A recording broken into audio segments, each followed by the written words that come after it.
Oke, bismillahirrahmanirrahim. Assalamualaikum warahmatullahi wabarakatuh. Hi again, how are you? Hope you are doing fine. Kembali lagi di video selanjutnya, yaitu setelah kemarin kita membahas tentang contrast, ada although, though, dan teman-temannya itu, kita langsung menuju ke if.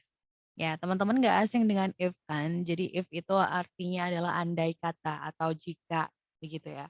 Nah, if itu termasuk conditional, jadi untuk di basic grammar pasti sudah mempelajari adanya conditional if ya. Jadi tidak mungkin terjadi sesuatu yang merupakan, penyesalan atau pengandaian itu adalah, if clause seperti itu. Nah ternyata di bukunya Martin Hewings ini ada, 2 yaitu real conditional dan unreal conditional secara umum begitu ya. Kita akan belajar bareng-bareng tentang 2 hal ini, tentang if. Yang pertama kita mulai dari real conditional. Apa sih real conditional itu? Nah, kita lihat polanya dulu.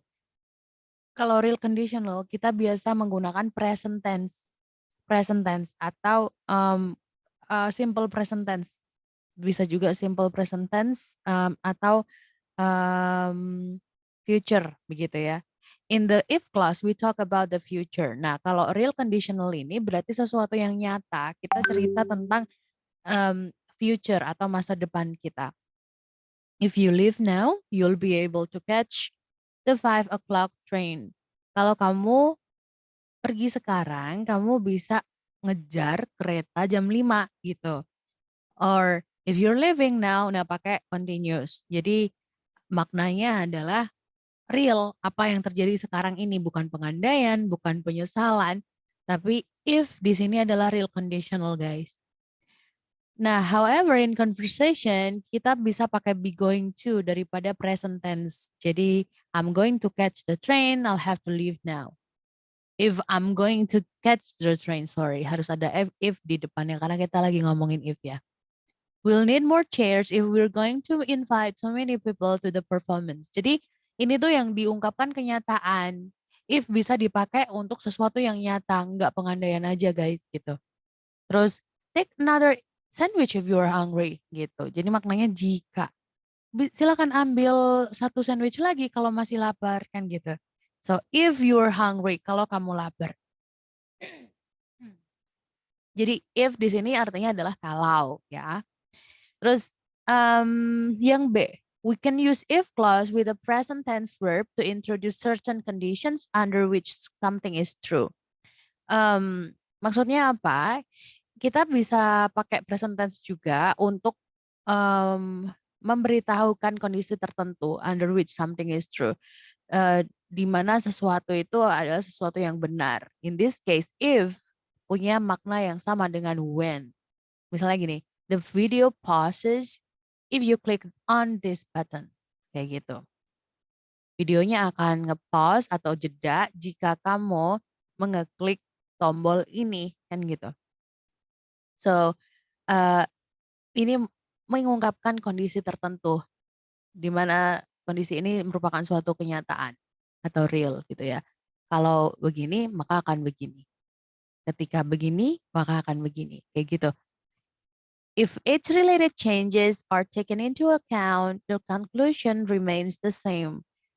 Jika perubahan yang berhubungan dengan umur atau usia itu taken into account, dipermasalahkan, maka conclusion-nya atau kesimpulannya akan tetap sama, begitu. Itu if di sini maknanya jika, ya, ketika juga bisa.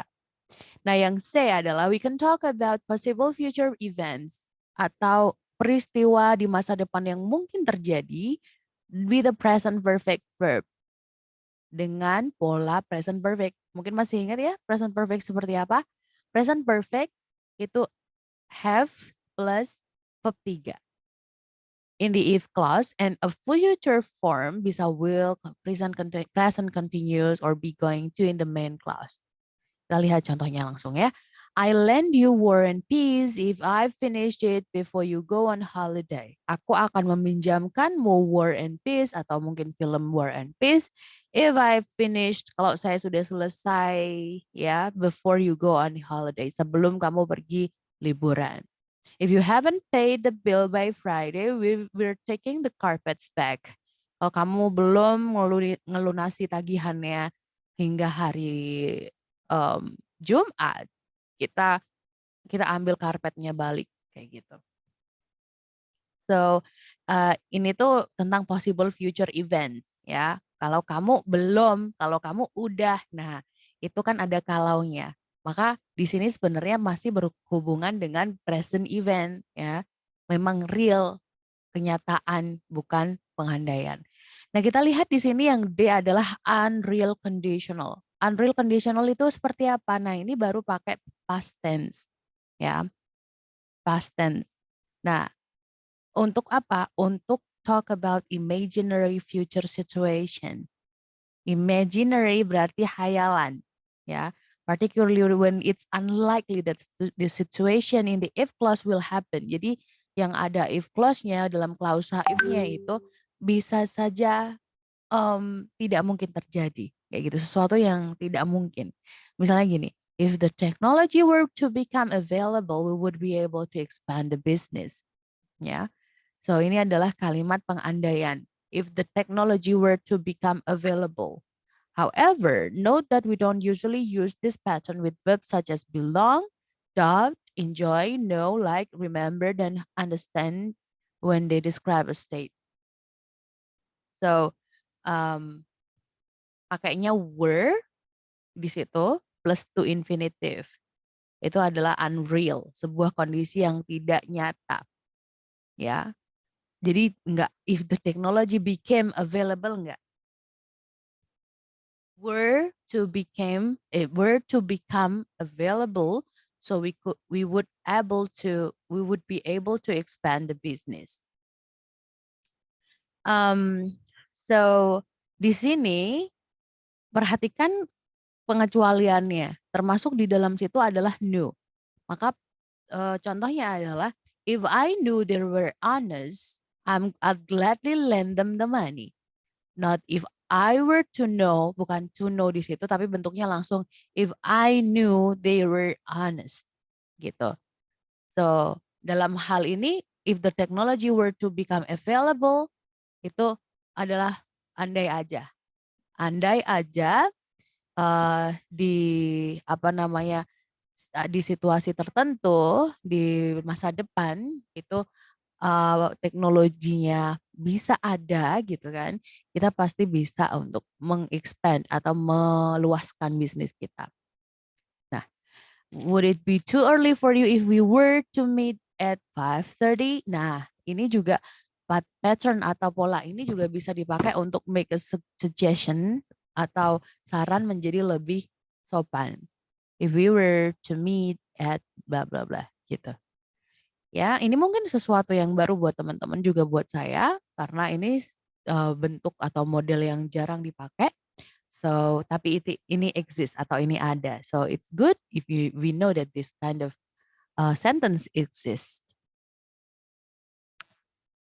And then it was not for plus noun phrase, or more formally if it were not for plus noun phrase to say situation is dependent or on another situation. Jadi tergantung pada situasi lainnya. When we talk about the past, we can also use if it had not been for gitu. Kalau ini bukan untuk bla bla bla bla bla kayak gitu. If it wasn't for Nina, kalau ini bukan untuk Nina, the conference wouldn't be going ahead. Conference-nya nggak akan maju atau nggak akan terjadi. If it hadn't been for that, I wouldn't have gone to college. Ya, jadi ini adalah suatu situasi yang tergantung atau tergantung atau dipengaruhi oleh situasi yang lain gitu. Jika saja ini bukan untuk Nina, nah kan gitu. Jika saja bukan, nah ini tuh bukan apa namanya, ini tuh unreal ya. Jadi jika ini bukan untuk Nina, maka konferensinya nggak akan terjadi. Jika ini bukan untuk ayah, maka aku nggak akan kuliah. Nah, Itulah if clause yang semacam ini. So di dalam formal language ya ada juga inversion seperti ini. Polanya adalah were it not for Nina, perhatikan it dan were-nya kan dibalik tuh. It were not for Nina kan gitu harusnya. Atau it had not been for Dad. Maka ini dibalik. Ini namanya inversion guys. Inversion ini bukan berarti pola yang salah. Inversion ini memang ada. Dan biasanya di if clause seperti ini. Were it not for Nina, jika saja ini bukan untuk Nina. If-nya nggak ada. Ya, if-nya dibuang terus itunya dibalik. So namanya ini adalah inversion. Terus but for plus noun yang terakhir ini ya, with a similar meaning particularly in formal context. Dalam konteks yang formal kita pakai but for plus noun dengan makna yang sama. The village school would have been closed years ago, but for the determination of the teachers and parents to keep it open. Kompleks sekolahan akan sudah ditutup bertahun yang lalu.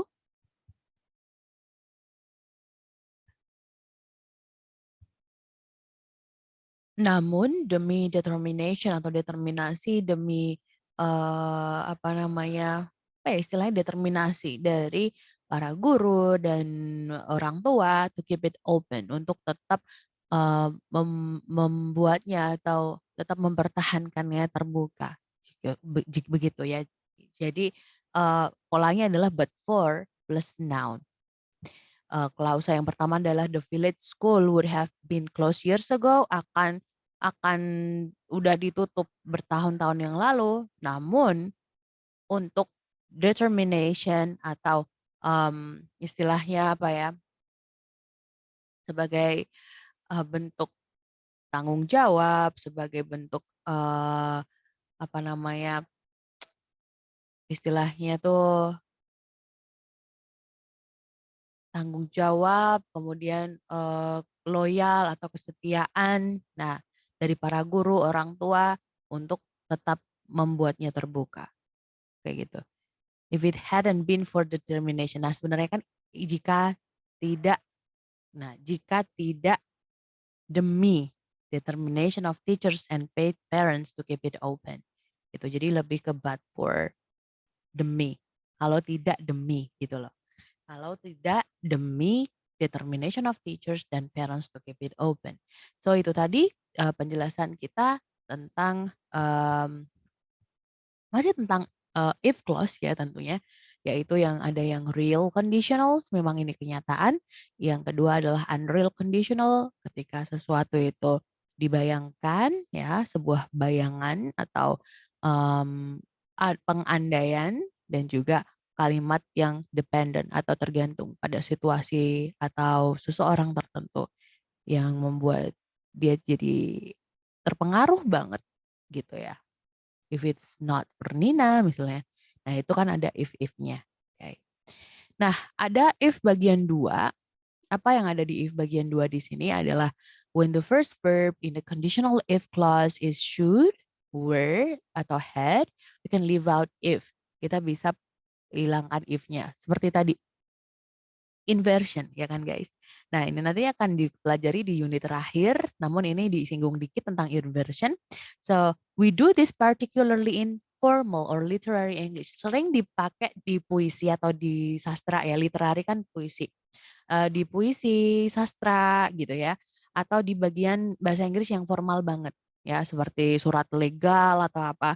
Nah, only in hypothetical conditional. Jadi tipe conditional yang unreal yang menjawab pertanyaan what would happen if, apa yang terjadi jika, apa yang bisa terjadi jika gitu. Nah, contohnya adalah should any of this cost you anything, send me the bill. Jika saja ini ini bayar, atau jika ini nyuruh kamu bayar atau nagih kamu bayaran, send me the bill. Tagihannya kasih ke aku aja. Nah, di situ ada if any ya. If any of this should cost you, gitu. If any of this should cost you, or should any of this cost you anything, send me the bill. Nah, kalau ini nanti nyuruh kamu bayar, kasih aku aja tagihannya, kan gitu. Nah, ini lagi-lagi kalau gitu ya. If di sini lagi-lagi artinya kalau.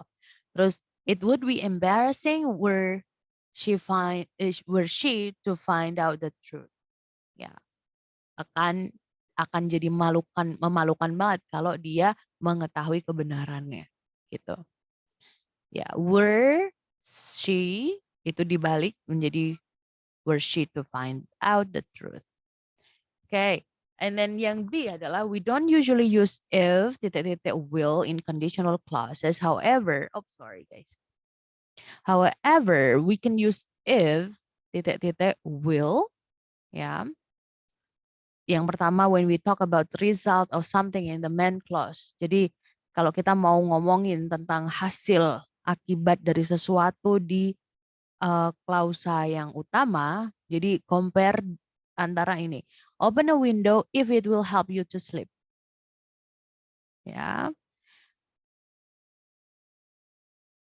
Nah, itu apa namanya? Kita nggak pakai if will kalau klausanya itu klausa conditional.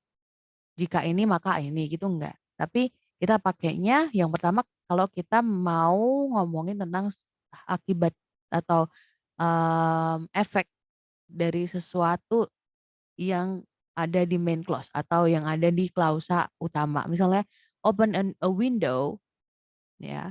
Ini kan klausa utamanya nih. Open a window if it will help you to sleep. Nah, ini resultnya atau akibat dari kalau kamu open a window, maka pakainya if it will help you to sleep. Jadi ada pola if will. Terus I will be angry if it turns out that you were wrong. Berarti aku akan marah jika ternyata kamu salah gitu. So turning out that you're wrong is not the result of being angry. Jadi I will be angry, ya. Itu adalah hasilnya. Jika ternyata kamu salah, kan begitu. Ya jadi ini contohnya adalah pakai it, if dan will. Ya. So bedakan yang kedua ini adalah ada will dan juga yang di bawah ini nggak ada. Bedanya apa? Bedanya yang bawah ini turning out that you were wrong adalah bukan hasil dari being angry. Gitu loh. Bukan akibat dari being angry. Malah sebaliknya. Kalau ternyata kamu salah, itu adalah sebabnya. I will be angry adalah akibatnya. Gitu. Yang situasi yang kedua adalah in request or with the meaning if you're willing to. If you're willing to means kalau Anda bersedia. If titik would itu akan lebih polite atau lebih sopan. If you will take your seats, ladies and gentlemen, we can begin the meeting. If you will. Nah, pakainya if dan will. If dan will di sini lebih sopan daripada please take your seats kayak gitu. Jika Anda mau, nah itu kan lebih sopan ya. Jika Anda bersedia untuk mengambil, untuk menempati tempat duduk, kita akan segera mulai meetingnya gitu. Jadi jika Anda bersedia. In real conditionals, when we want to show that we disapprove of something, ini juga bisa dipakai. Misalnya yang ini, well if you will go to bed so late, I'm not surprised gitu. So will di sini di stress atau ditekankan gitu. I'm tired. Well, if you will go to bed so late, I'm not surprised. Kayak gitu. Okay. So di sini ketika seseorang itu kurang setuju gitu ya, kurang setuju atau tidak setuju pada aksi orang lain, maka will di sini ditekankan. Ya, itu I'm tired. Aku capek. Well, if you will go to bed so late, I'm not surprised. Kalau kamu mau tidur larut malam, aku juga nggak akan kaget. karena tired gitu kan. Ya, jadi will di sini tuh kayak nyindir gimana gitu loh. Note that we can use if titik-titik one when we talk about a refusal to do something. Refusal means penolakan, ya. There's no point in trying to teach the class if they won't pay attention. Nggak ada gunanya coba untuk mengajar kelas kalau mereka nggak mau pay attention, nggak mau memperhatikan. If won't, ya, won't, berarti nggak mau atau menolak melakukan sesuatu. Nah, in a real conditional sentence,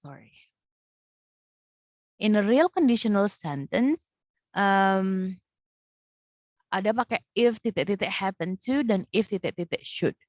Ya, if you happen to be in our area, drop in and see us. Nah, happen to berarti kalau kamu nggak sengaja atau emang kalau kamu ada di deket-deket sini, drop in, mampir aja and see us dan ketemu sama kita kan gitu. Nah, happen to artinya terjadi. Kalau memang terjadi kamu to be in our area, nah kayak gitu ya. I happen to. Ini juga sering keluar sih, saya sangat familiar dengan ini. Terus note that we don't usually use this pattern in unreal conditional, talking about states or events in the if clause which the speaker perceives as highly unlikely or impossible. In the North Sea froze in the winter, nah, you could walk from London to Oslo. Yeah, but probably not if the North Sea happen to freeze or should happen to freeze in winter. Jadi nggak pakai happen to, ya langsung froze aja. Ya, jadi kita nggak pakai happen to ketika kita ngomongin tentang kondisi atau peristiwa. Ya, peristiwa apa? Peristiwa yang mana si speaker ini kelihatannya apa namanya? Kelihatannya nggak mungkin banget gitu, merasa ini bukan suatu hal yang mungkin bisa dilakukan gitu. If the North Sea froze in winter, kalau Laut Utara froze in winter, membeku di musim dingin, you could walk from London to Oslo. Kamu bisa jalan sih ke London dan Oslo. Jadi di sini nggak happen to ya, karena ini merupakan suatu state atau kondisi di mana sea atau lautan itu membeku kayak gitu. Ini nggak pakai happen to freeze, tapi froze. Okay. In comparison, clauses we can use as if followed by noun phrase in clause past participle. Nah di sini to introduce atau untuk ngungkapin comparison atau perbandingan with a situation described in the main clause dengan situasi di klausa utamanya. We do this to give an explanation or to say that something appears to be the case but it's not. Ya. Misalnya gini, Magnus walked in as if nothing had happened. Kayak gitu loh. As if itu di sini artinya tuh seolah-olah gitu guys. Magnus walked in. Magnus jalan ke dalam, masuk as if nothing had happened. Seolah-olah seperti nggak ada yang lagi terjadi, yang udah terjadi. Nggak ada sesuatu yang terjadi apapun. Nggak ada apapun yang terjadi. Selanjutnya, his hands made a circular motion as if steering a bus through a sharp bend. As if di sini juga apa namanya bermakna semacam itu. Nah, ada lagi selain as if itu as though. Note that we can also use as though yang bawah itu ya. Instead of as if, and in informal speech, some people use like with the same meaning. Nah, as though itu juga bisa dipakai sebagai penggantinya as if. Jadi as though dan as if sama-sama maknanya adalah seolah-olah, seakan-akan kayak gitu ya. Tapi juga bisa kalau misalnya di situasi yang casual atau tidak formal, kita bisa pakai like guys. He walked into the room like nothing had happened gitu. Nah jadi yang lebih santai itu bisa pakai kayak atau like gitu ya. Oke, itu tadi penjelasan tentang if clause yang kedua. Jadi bisa aja dia itu merupakan suatu pengandaian atau apa namanya, tapi maknanya nggak akan jauh-jauh dari kalau ya, if itu. Kalau aja, kalau akan, dan sebagainya. Dan juga yang terakhir tadi kita sudah ada kenalan sama happen, ada juga if happen kayak gitu. Kalau aja kamu di sini deket sini kayak gitu. Nah, ini kan sesuatu yang belum terjadi gitu. Jadi kalimat kemungkinan di bisa di masa depan gitu ya. Nah, yang terakhir tadi kita juga belajar tentang as though, as if yang maknanya adalah seolah-olah atau seakan-akan. Nah, if I were you, nah ini adalah if clause yang sering kita pelajari di conditional if ya. Nah, ini unreal condition guys. Unreal condition itu pakainya were. Nggak peduli he, she, it, tetap aja were. Ya, tapi kenyataannya di negara berbahasa Inggris, mereka jarang juga pakai were. Mereka pakai was if I was kayak gitu. Nah, tapi ya sebenarnya aturannya adalah were di sini. Nah, eh misalnya if your mother were here, nah jika ada aja ibumu ada di sini, I'm sure she wouldn't let you eat all those chocolates. Aku yakin dia nggak akan mengizinkanmu untuk makan coklat itu semuanya. Berarti faktanya adalah your mother is not here, kan gitu. My job would not exist if it were not for the government funding. Jadi kerjaanku nggak akan ada jika ini bukan dari funding atau dana government, dana pemerintah. Okay, so was bisa juga dipakai instead of were dengan makna yang sama, namun kita lebih pakai were daripada was ketika kita memberikan advice atau saran. Ya, misalnya, if I were you, kalau aku jadi kamu, if I were you, I take it back to the shop. Aku akan balikin ini ke shopnya. It's got a hole in it. Oh, ini ada lobangnya nih, gitu. Jadi, if I were you. Nah, were yang ini ada yang B ini adalah ketika kita ngomongin tentang imaginary situation, situasi khayalan, ya. Were the election to be held today, the liberals would win easily. Nah, were di sini sebenarnya if juga ya. If I were atau if the election was atau were. So, ini yang tadi conversion tadi ya. Were sama electionnya dibalik posisinya, inversion.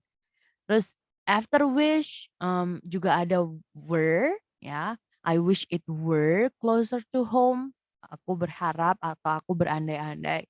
Nah, setelah if only juga if only it were that simple. Misalnya kayak gitu. After would rather dan would sooner. Nah, ini juga ada were. Nah, intinya adalah pengandaian guys. Andai aja, misalkan aja gitu. Nah, ini yang nggak kalah pentingnya adalah nomor 5 ini.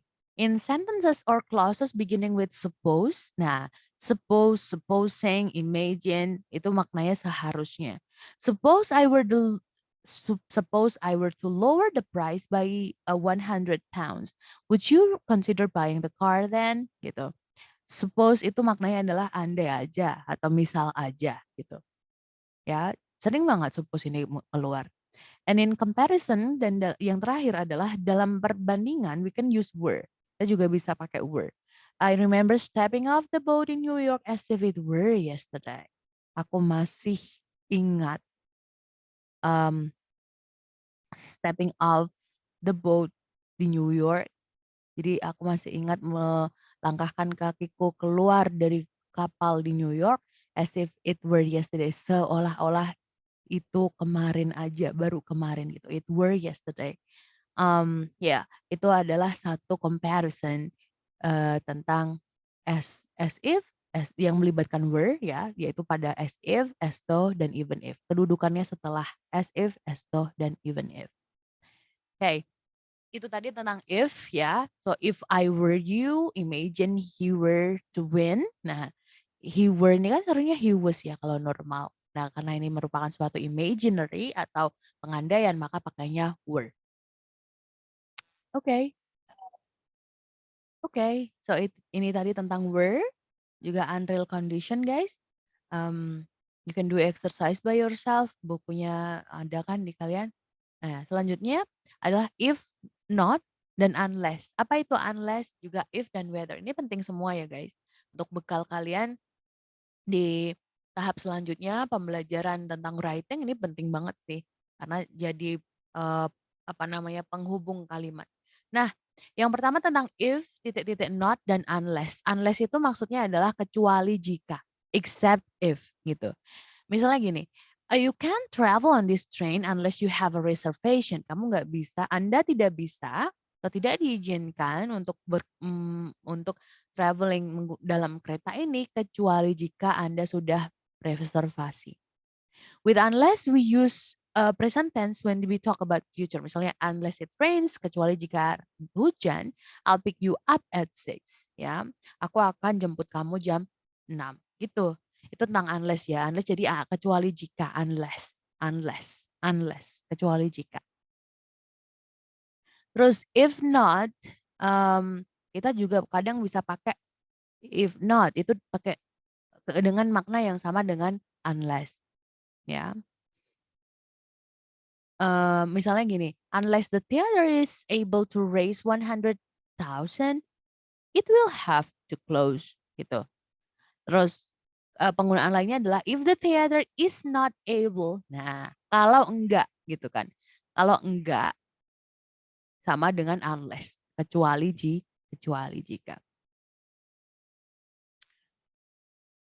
Oke, namun ada beberapa kondisi di mana kita menggunakan if not bukan unless. Ketika apa? Ketika ada 3 bintang ini.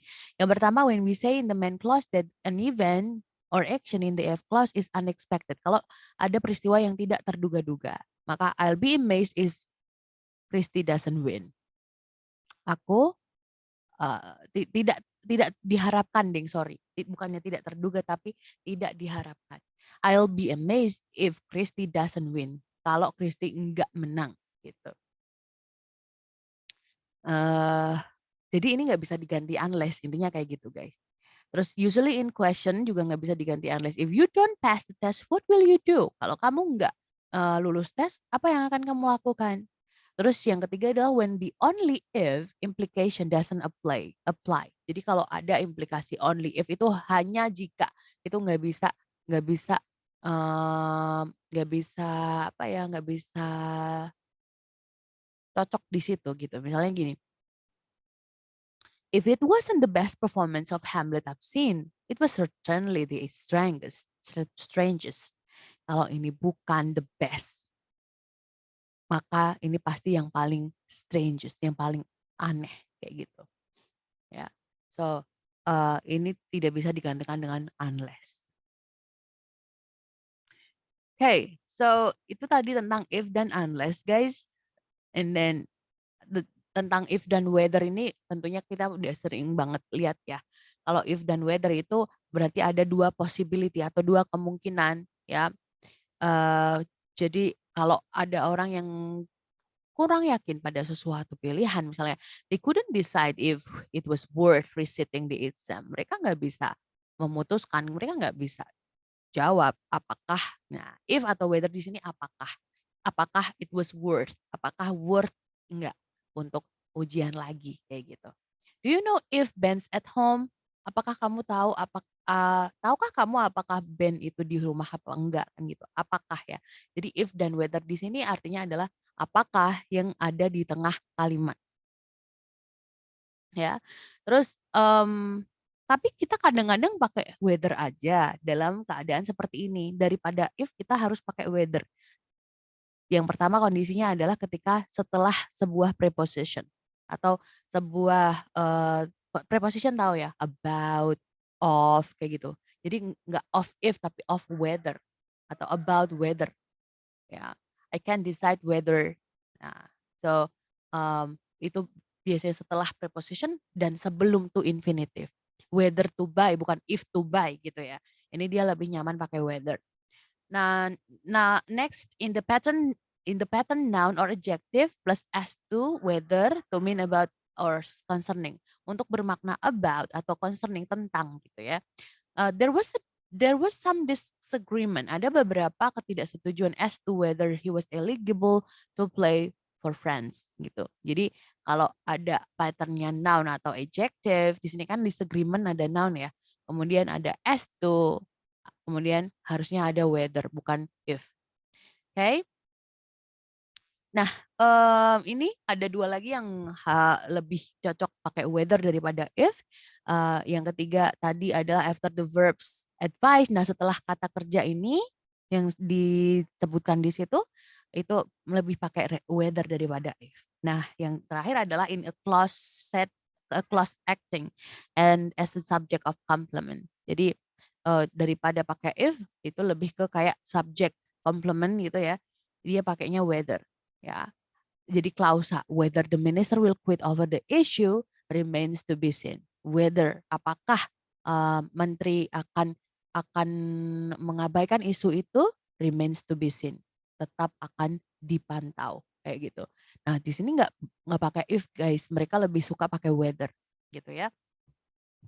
Ya, itu tadi tentang if not, unless yaitu adalah kecuali jika atau jika tidak ya kalau if not itu.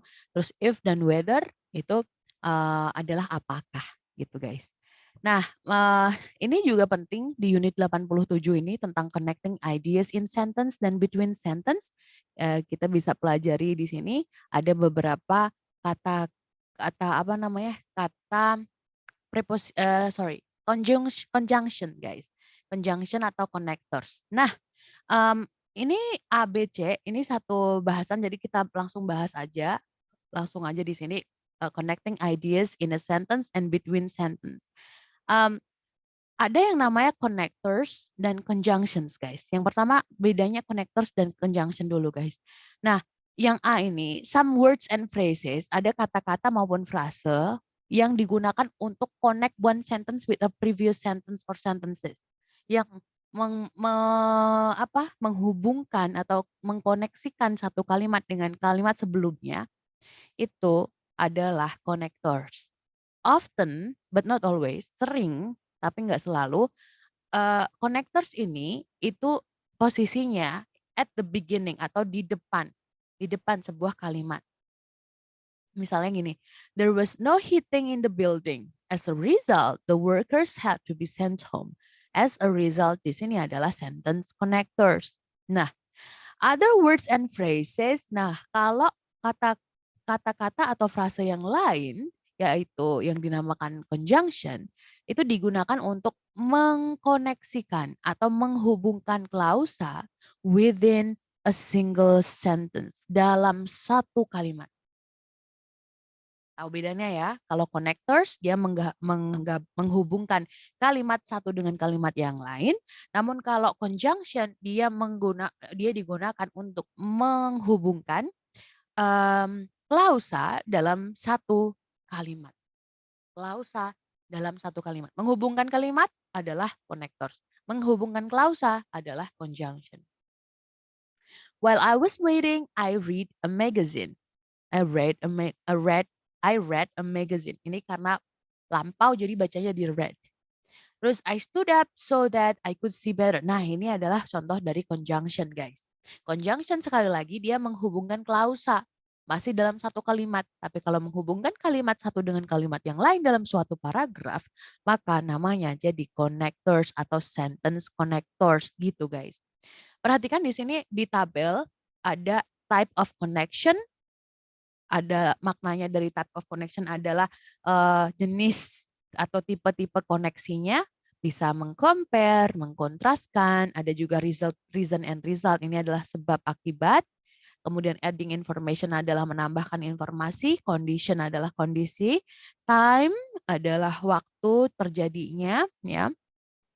Kalau one event at the same time as another itu pakainya at that time, at the same time. Sedangkan time one event before or after another bisa afterwards, after, later, previously, dan sebagainya bisa kita simak sendiri di sini ya. So ada juga yang bisa berperan sebagai connectors dan conjunction. Apa itu? Yaitu after, before, dan so. Dia bisa menghubungkan klausa, juga menghubungkan kalimat. Begitu guys. So ya, bisa kalian simak sendiri di sini. However, a sentence connector, sebuah konektor kalimat can be used bisa digunakan untuk menghubungkan dua klausa dalam satu kalimat if the clauses are joined with and, but, or, so, dan sebagainya. Jadi ada kasus di mana konektor ya itu bisa juga untuk menghubungkan klausa guys. Kan tadi konektor untuk menghubungkan kalimat ya. Nah yang ini bisa juga untuk menghubungkan klausa dalam satu kalimat. Tapi dengan catatan syarat ketentuannya adalah klausa itu digabungkan dengan and, but, or, so, or a semicolon, colon, dan dash. Contoh, the building was extremely well constructed and as a result difficult to demolish. Kayak gitu. Jadi harus ada ininya guys. Ada and-nya, but, or, so, atau titik dua dan titik koma juga garis strip dash gitu ya. You could fly via Singapore, however, this isn't the only way. Nah bisa pakai however di situ asalkan ada titik komanya. Jadi itu ya tentang bagaimana menambahkan atau connecting ideas in sentence dan between sentences gitu. Connecting idea berarti menghubungkan ide-ide. Even though ya adalah sebuah conjunction karena menghubungkan klausa.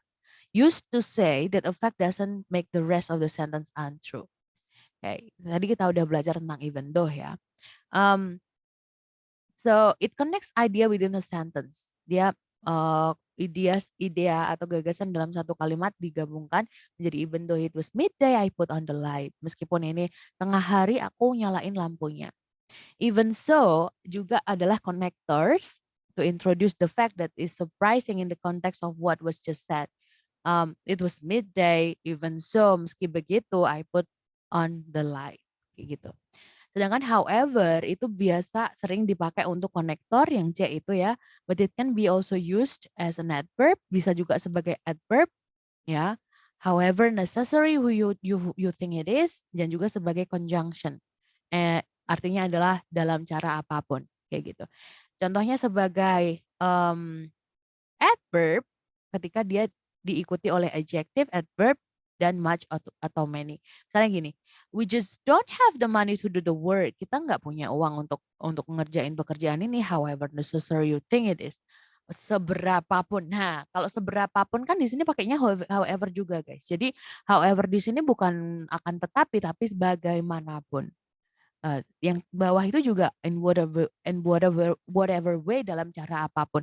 However she held the mirror, gimana pun dia megang kacanya, she couldn't see the back of her neck. Dia tetap nggak akan bisa melihat belakang lehernya. Benar juga ya, gitu. So itulah tentang however. Jadi guys, ini tadi kita belajar tentang conjunction dan connectors.